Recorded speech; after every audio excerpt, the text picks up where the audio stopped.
poin lebih unggul dan kita berada di match point.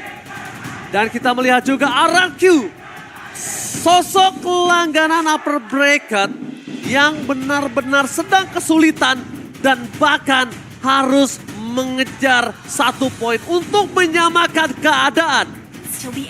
Dan tentunya di match point kali ini menjadi penentuan apakah game 3 atau benar-benar RRQ ditundukkan oleh Geek Farm. Jadi EPL Arena, mana tepuk tangannya? Wow. Let's go to the land of down. Itu dia semangat dari teman-teman yang memang sudah hadir di EPL Arena untuk bisa memberikan support secara langsung. Tapi seperti biasa, sharing dari levelnya. Wah, sekarang Naomi yang akan menuju ke arah XP lane. Tujuannya jelas agar clear wave-nya lebih cepat. Dan ini akan membuat Banana bakal jalan duluan dibandingkan dengan Luke menuju ke arah Little Wanderer. Bahkan Naomi-nya udah sampai duluan di rumput yang cukup penting untuk setup ke arah Lito-nya. Alright, lihat di depan sana Baloyski telah mendeteksi Naomi. Kali ini para pasukan dari RRQ mereka standby dengan 3 orang yang tersisa. Versik is coming up menuju ke arah sosok dari seorang Nao. Tapi Retribution tidak bisa diadu. Versi kalah cepat dalam menuju ke arah Little Wonder. Ya, tapi kayaknya dari 2 game yang berjalan kayaknya Baloy agak cukup berani di awal-awal ya. Ya. Kalau tadi ke pick off yang barusan udah flicker loh. Ya nggak masalah juga lagi dan lagi. Ada Wilderness Blessing. Yang dimana akan membuat movement dia di area river jauh lebih cepat. Tapi sekarang nggak cuma Baloyski yang menggunakan, Aboy juga menggunakannya. Dan ingat, ketika dia menggunakan Astral Recall, dia menambahkan movement speed lagi. Ini bakal jadi Novaria yang movement speednya cepet banget harusnya. Novaria yang sudah ditangkap. Apalagi kita melihat di mana RRQ lagi-lagi kesulitan di arah gold laner mereka. Sedangkan Geek Farm berada di strong lane. Skylar seorang diri. Udah terlihat 2 player dari Geek Farm standby untuk bisa menggerogoti plating gold di arah bottom lane, Pak Bulu. Ya, dan penggunaan dari Kadera juga coba lihat bolanya selalu berapi, selalu bisa dijaga loh. Itu adalah hal yang sangat-sangat berbahaya, mau dideketin juga nggak bisa. Alright, tapi Turtle telah terbuka. Karena pasukan dari RRQ di arah mid lane memilih untuk clear terlebih dahulu. Aboy telah di-copy dari Astral Lipo-nya. Tapi Nile standby on position. Menuju ke arah belakang. Masih ada heavy speed. Menuju ke arah Nile. Tapi Retribution depan sana berhasil digagalkan. First blood memang di tangan dari Nile. Tapi Aboy take over Turtle yang sangat berharga. Dengan seluruh keuntungan di tangan RRQ. Itu ternyata nggak berarti. Di balik itu semua flicker dari Long berhasil memenggal sosok dari Naomi. Tidak bisa kemana-mana lagi. Bahkan flicker sekalipun nggak mampu menyelamatkan sosok Naomi. Tapi luar biasa ya, penggunaan dari Astral Meteor damage per second-nya, Prof. Menyelamatkan pertempuran di area Turtle. Ya, bahkan heavy spin yang menjadi jawaban dari Versik belum sempat untuk bisa menghentikan bagaimana dominasi Turtle dari Geek Farm. Untuk sekarang malah Skylar yang dalam ancaman karena Aboy hampir saja Pak Pulung. Oh, hampir aja berada di depan muka itu. Kalau kata orang kena anginnya doang lewat kuping. Kena anginnya doang. Kalau disentil lewat kuping, anginnya doang yang kedengeran. Oke, impact kembali terjadi. Nah, menjadi pilihan utama. Versik, standby in position, ditahan begitu saja. Tidak ada heavy spin, masih bertahan. Tidak mau terlalu terburu-buru karena damage yang masih belum cukup. Untungnya Retribution berhasil didapatkan oleh seorang Versik. Membuat dia masih bisa mundur ke arah belakang. Tapi poking damage dari Aboy lagi-lagi terjadi kali ini, Pak Pulu. Ya, aku rindu ya ngeliat Akai dengan nama skill yang lama loh. 1000 Pounder itu loh, Prof. 1000 Pounder. Atau bahkan jangan-jangan jangan heavy spin ya. Hurricane Dance. Oh, masih berhasil digagalkan Baloyski. Di depan sana para pasukan dari RRQ. Ganking move yang terjadi gagal didapatkan.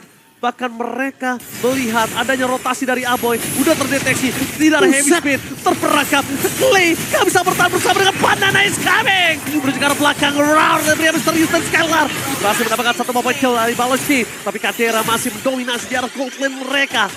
Baru ada sedikit gold yang dibayarkan utangnya oleh sosok RRQ. Hanya plus 62, seperti Indonesia. Plus 62, belum diprofesional. Betul. Tidak salah. Tapi buat sekarang kalau kita lihat dari Geek Farm, rotasinya malah mengutamakan bagaimana Luke yang hadir di arah XP lane untuk melakukan clear wave secepat mungkin dan dia akan jalan duluan ke arah Turtle. Tapi kalau kita lihat dari Huskclaw-nya, ini dia jawaban pertama untuk Bruno yang baru saja di nerf. Oke, Turtle kembali akan menjadi perebutan. Di sana Banana mencoba untuk memukul mundur ke Luke ke arah belakang, tapi Holy Baptism membuat para pasukan dari arah kita tidak kena getar. Langsung ada heavy speed, apakah Retribution dari Versik akhirnya diselamatkan. Nile, Retribution mundur ke arah belakang. Luke bisa bertahan lebih lama lagi dan akhirnya Luke harus pasrah dan mengakibatkan poin kill selanjutnya di tangan RRQ. Snowballing tidak mau dihentikan oleh mereka. Bahkan versi depan sana dengan press ward-nya dipaksa Nile. Akhirnya kali ini invasi jungle udah terjadi. Dapat atau tidak memang belum.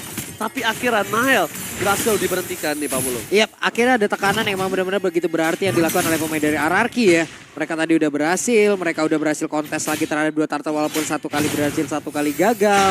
Tapi sekarang pertempurannya harusnya kembali terjadi kan di bagian bawah. Sakaratul maut, Clay. Harus mundur ke arah belakang. Itu kalau Clay nggak sekarat, mungkin orange buff yang akan menjadi jawaban sih, Profesor. Ya, bakal di-invade juga. Dan untuk sekarang kalau kita lihat dari gerakannya RRQ nih Pak Bulung. Jatuhnya mereka juga udah mulai memanfaatkan rotasi yang awalnya akan dimulai gara-gara banana. Ya. Jadi semua mata menuju ke arah banana. Dan lu harusnya udah mulai sadar ketika ada 1 gerobak saja yang disisakan. Banana akan berjalan duluan menuju ke arah teamfight di gold lane. Ini sang raja padang pasir di area atas semua enak banget sendirian ya.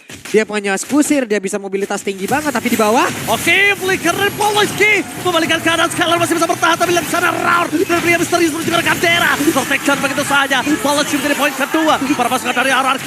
Mereka masih melebihi. Aboy menjadi pilihan utama Skylar. Sampai terbang ke depan. Dan Aboy mau gak mau. Aboy kali ini harus menuju ke arah Brawl. Untuk mengamankan dirinya. Dia gak bisa lagi di lane of down. Dia harus ke Brawl, Profesor. Itu adalah keuntungan dari penggunaan Oparia ya. Bisa keluar dari map mengamankan dirinya loh. Wah, ini sebuah escape mechanism yang memang sulit untuk dijangkau. Mungkin Yuzong bisa dengan Black Dragon Transformation ini, tapi akhirnya Banana terperangkap dan diselesaikan di depan sana. Banana gak akan bisa bertahan. Damage burst yang diberikan Geek Farm dan Banana terpotong rotasinya. Itu shutdown loh. Iya, shutdown rotasi juga terjadi di sini. Tidak ada team fight yang bisa dimenangkan oleh RRQ tanpa ada Banana. Tapi Geek Farm kayaknya juga udah mengeluarkan seluruh soft skill mereka. Yang akhirnya mereka lebih mengikhlaskan turtle kedua di tangan RRQ. Naomi dengan Flocks of the Oasis. Jadi jatuhnya ketika nanti ada hero yang sekarat akan dibantu oleh Naomi dengan heal up-nya. Tapi out of nowhere, Versik menuju ke arah sosok Aboy. Lihat flanking yang terjadi Versik. Yang bahkan itu bukan tugasnya Versik harusnya untuk menjadi seorang flanker. Dan di sini kita melihat Versik out of nowhere dapetin 1 Aboy. Boleh-boleh sih. Ini adalah hal yang sangat bagus dari tadi, efek kejut yang selalu diberikan oleh pemain dari RRQ.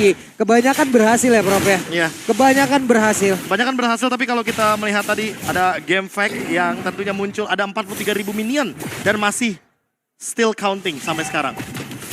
40.000. 43.000. 43.000 banyak Yang banget sudah ada di MPL Season 12. Tapi kalau kita berkaca dari item, Husklaw Berserker's Fury ada di tangan Skylar. Jatuhnya ini akan membuat early game yang begitu leading dari RRQ dengan gold 2.600 Banana Pinatison Flicker. Masih ada Holy Baptism tapi Luke di sana menutup itu semua. Clay akhirnya terpotong. Mencoba untuk mendapatkan Candera. Tapi damage-nya masih belum cukup. Instant heal from Poloski. Saturday. Bahkan Candera still survive. Para pasukan dari RRQ. Mereka dipukul mundur ke arah belakang. Poloski save the day. Wah, Baloy terus-terusan loh, ini dia sang dokter keliling yang tidak akan meninggalkan pasiennya secara terus-menerus berikan healingan, bro. Dan gak cuma itu, ingat ada Husklaw. Jadi semua basic attack dari Candera akan memberikan heal up juga dengan damage kritikal yang sama. Bahkan Candera sekarang sudah punya Berserker's Fury, tapi Aboy terkena Raur kayaknya. Raur dari pria misterius ternyata membuat Skylar mendapatkan 1 point kill. Give up. Kali ini Aboy memang tidak terlalu bersinar. Tapi dibalik itu semua mereka RRQ benar-benar masih mendapatkan kerugian yang maksimal atas point kill di arah bottom lane. Itu nggak bisa dipungkiri lagi Pak Bulung. Ya. Jadi satu hal yang sangat baik lagi dari tadi. Terlihat ya Skylar selalu bisa melakukan point kill. Sekarang udah 2-0-3. Pertempuran selanjutnya nih. Heavy Spin akankah merubah segalanya kembali? Atau jangan-jangan taunt dari Energy Eruption dan sekarang setupnya Ranger Mas. Oke, langsung Heavy Spin menuju ke arah Nile. Free hit, Nile coba diusir. Menangkap Solter dari Skylar. Pressure yang dihindari. Nile gak punya power. Dan akhirnya Nile dipukul menuju ke arah belakang. Dedet from Poco. Menyelamatkan diri tapi Luka akhirnya menutup hari dari Skylar. Dan shutdown. Di balik itu semua mereka berhasil mendapatkan Lord. Para pasukan dari Geek Farm. Mereka harus mundur sejenak. Mereka gak boleh team fight kembali. Tapi kalau Candera masih mau lebih, ini mungkin harus bisa di following up. Karena Naomi, the best thing yang bisa dilakukan adalah love wave-nya. akhirnya Versik juga berhasil menyelamatkan dirinya. Pasukan dari Geek Farm, mereka tersisa 3. Setidaknya mereka mendapatkan keuntungan untuk bisa mendapatkan outer turretnya. Waduh, setidaknya mereka ini ya masih ada trade yang bisa dilakukan oleh pemain dari Geek loh. Gak mau kalah sama sekali. Ya, mereka nggak mau rugi sama sekali walaupun harus kehilangan Nile atau bahkan dari Luke-nya. Luke aja menukarkan nyawanya dengan Skylar. Jatuhnya untung banget dan ada Astral Recall yang begitu bagus dari Aboy. Connect-nya ke arah Skylar, makanya damage-nya cukup. Kalau tadi nggak ada Meteor yang connect ke arah Skylar, harusnya damage tersebut nggak bakal cukup untuk menumbangkan Skylar. Ini boleh-boleh ya, mereka udah mulai setup lagi bertarungnya tuh di area dari jungler aja. Memanfaatkan dari beberapa player yang memang set talent emblemnya sama-sama diuntungkan. Dan ingat, dengan player gold yang muncul sekarang, by UBS Gold, Skylar mengkapitalisasi semua gold leading yang ada di Land of Dawn. Sehingga Skylar adalah kunci kemenangan untuk RRQ di game yang kedua. Dan itu terbukti juga di mana Skylar kali ini bahkan ketika dia tershutdown, ketika dia tumbang, RRQ lack of damage. Gak bisa team fight lagi, tidak ada power team fight. Bahkan dengan posisi yang tidak terlalu diuntungkan oleh RRQ, kali ini Geek Farm berhasil menyelesaikan Lord dengan cepat tanpa harus ada 2 inner turret di mid dan bottom yang pecah. Cuman deh tadi ya pergerakan dari Luke memanfaatkan apapun yang dimiliki oleh Raja Padang Pasir ini loh. Khalid, kita tahu Desa Tornado dengan animasi yang dipercepat. Dia nikmat banget dari tiap basic yang bisa dia miliki dari damage-nya. Dan jangan lupa efek vakum dari setiap serangannya akan membuat Skylar agak sedikit sulit untuk melakukan escape. Dan kalau seandainya Skylar terus-terusan di-engage dengan menggunakan Desert Tornado dan bahkan Radar Strike-nya, ini bakal susah buat escape walaupun dia menggunakan sprint. Karena ada efek vakumnya yang akan menarik Skylar lagi dan lagi menuju ke pusat dari skimitar sosok Luke. Alright, Versik nampaknya mencoba untuk mencari di mana Baloiski berada. Tapi tidak ada lagi heavy crossbow untuk Skylar. Karena fokus utamanya adalah turret inner yang mungkin tadi tidak bisa didapatkan mereka oleh adanya Lord sekalipun. Windtalker dari Mancing Skylar. terus ya Versik ya. Mancing loh dia terus di situ loh. Ya, Versik bener-bener cuma mau jadi bait. Dan ingat ada Naomi di belakang. Dengan menggunakan 1 buah hard guard, Versik sudah bisa dipastikan akan tercover. Kalaupun nantinya nggak ada cover dari hard guard, setidaknya dia punya heavy spin. Ada escape mechanism dan ada blade armor juga. Jatuhnya Cak Dera nggak bakal bisa bermain front to back semudah itu. Dan sekarang Nile ketinggalan level. Oh, Versik tuan muda mencoba untuk memancing keributan di depan sana atas Nile. Dan jangan lupakan Nile kalau udah recall seperti kemarin Profesor dan juga Pak Pulung. Ya. Itu banyak sekali recall-nya. Lihat Lord telah dipegang oleh para pasukan dari RRQ. Mereka mencoba untuk melakukan zoning out. Tapi zoning out yang terjadi membuat Geek Farm menggunakan niat untuk melakukan kontes. Bahkan kali ini tidak ada kontes, tidak ada retribution di tangan Versik. Yap, menjadi satu hal yang sangat menguntungkan RRQ lagi. Masuk menit ke-13, mereka punya dia dobrak dan Baloi. Oke. Wow. Versik memancing flicker atas Baloiski. Dengan adanya flicker yang telah dikeluarkan, penalty zone bisa menjadi jawaban harusnya Pak Pulung. Ini belum lagi ya dengan 1 Lord ini. Serangan 3 lane segera mereka rapikan. Di atas dibiarin, tengah dan juga bawah. Mereka kontrol tapi... Oh my God, Clay! Flicker yang sangat tepat karena kalau tidak, Clay udah bisa menjadi korban keganasan dari Luke. No regeneration for this time, tapi Luke masih bergerak tanpa pengawalan di arah top lane. Waduh, ini Astraliko yang bagus banget. Dimana Tuda terlihat lagi ditambah Magic Sentry lagi. Ketahuan semua posisi. Oke, semua posisi terlihat. Versik juga udah setengah darah. Ini gak baik banget untuk para pasukan RRQ untuk team fight. Karena Luke masih punya damage yang besar. Nile masih mau lebih. Para pasukan dari RRQ, mereka sedikit demi sedikit udah coba menyelesaikan. Dan harusnya Lord kali ini cukup rugi. Karena mereka sama sekali nggak bisa menyentuh base turret dari Geek Farm. Geek Farm too strong. Itu dia, Geek terlalu kuat untuk di game yang kedua. Setidaknya dengan Lord yang ini pun mereka belum bisa sampai ke area dari base. Hanya ada minion di bagian bawah tadi yang udah berhasil mengambil 1/4 loh. HP dari base tersebut. Tapi jatuhnya Skylar udah punya item jawaban juga atas Cak Dera. Yaitu adalah Wind of Nature. Jadi semua physical damage-nya tidak akan ada yang berasa menuju ke arah Iritel. Tinggal gimana Naomi untuk nempelin Skylar-nya. Entah dengan menggunakan low wave atau bahkan mungkin dengan menggunakan hard guard. Karena yang aku lihat dari tadi, Naomi adalah orang dari RRQ yang memang tugasnya adalah menjalankan lane jauh. Tapi Versik, Oke, Versik terperangkap di depan sana. Masih ada roll dari pria misterius mengusir para pasukan dari Geek Farm. Disengage pun terjadi. Para pasukan dari RRQ, Skylar tertinggal. Akhirnya ditutup. Versik, heavy spin for defensive. Untuk para pasukan dari RRQ mereka udah gak punya lagi sword skill dan Geek Farm. Mereka kalau mau memaksa tim fight ini adalah sebuah kesempatan. Karena sosok dari Kadera akan punya power lebih dibanding Skylar. Ya plus ada perbedaan ya antara heavy crossbow dan juga dari Bruno yang bisa digunakan oleh Kadera kali ini. Splash damage dengan single target kecuali dari Waldi-nya ini Prof. Ini Ya. pasti akan memakan waktu banget untuk Kadera. Dan jangan lupakan juga masih terlalu banyak efek CC dari teman-teman Geek Farm. Ada slow effect, ada stun effect, knock up juga ada dari Nile. Sehingga Skylar perlu mempertimbangkan ketika dia mau jump in ke belakang. Flanking adalah jawaban yang baik dari RRQ. Tinggal gimana caranya mereka memanfaatkan 3.500 net worth yang menjadi pembeda untuk di mid game kali ini. Wind of Nature juga sudah ada di tangan dari Cadera. Sehingga semua physical damage akan saling berlawanan saja. Dan sekarang tinggal gimana caranya mungkin lebih tepatnya agar pemicu dari masing-masing pemain antara Skylar atau bahkan Cadera agar siapa yang lebih disiplin, siapa yang lebih terburu-buru.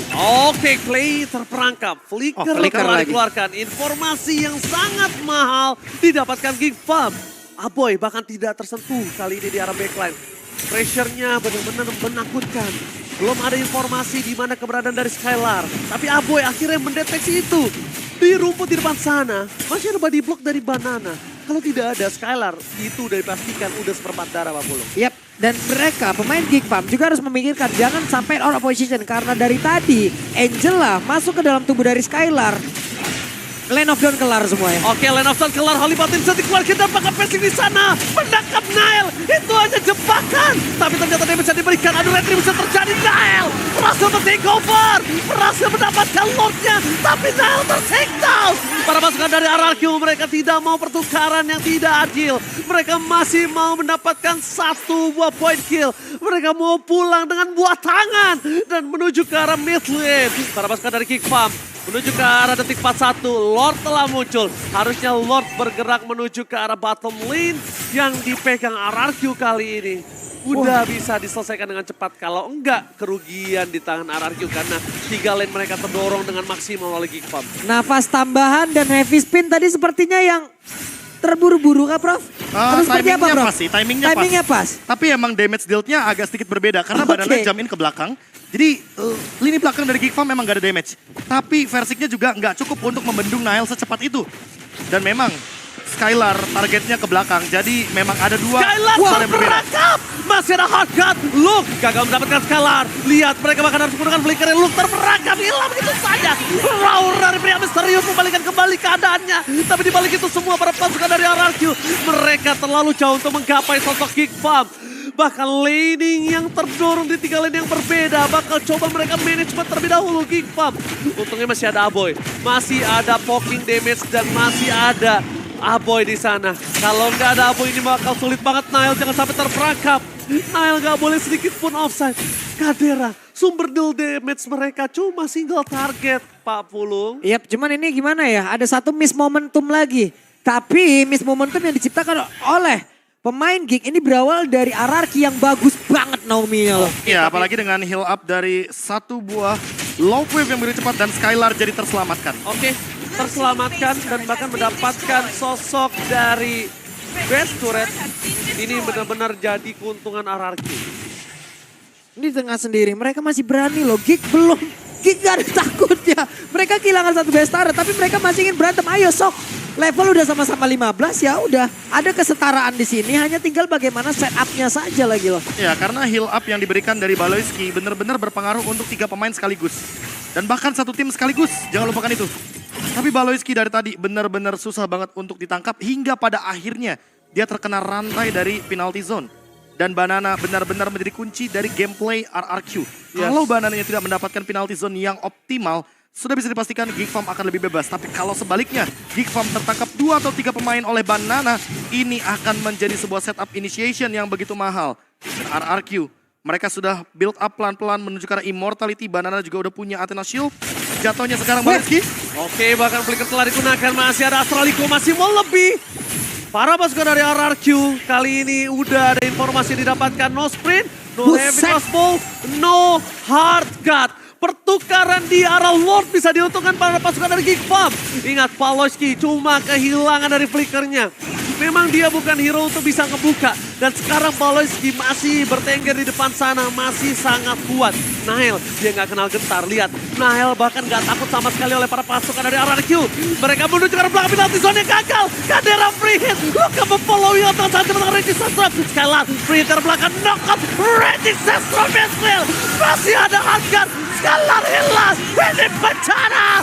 Masih menjadi orang ketiga, apakah adu retribution akan coba terjadi dan ternyata lock di tangan dari RRQ. Tersisa Naomi, one last man standing. Lord muncul sekalipun nampaknya bukan sebuah jawaban. Karena Lordnya akan dikacangin.